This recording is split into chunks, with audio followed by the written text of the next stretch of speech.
This is my Eko Core 500.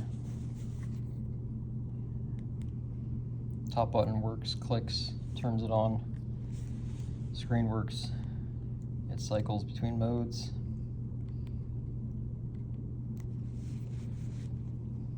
Volume up button works.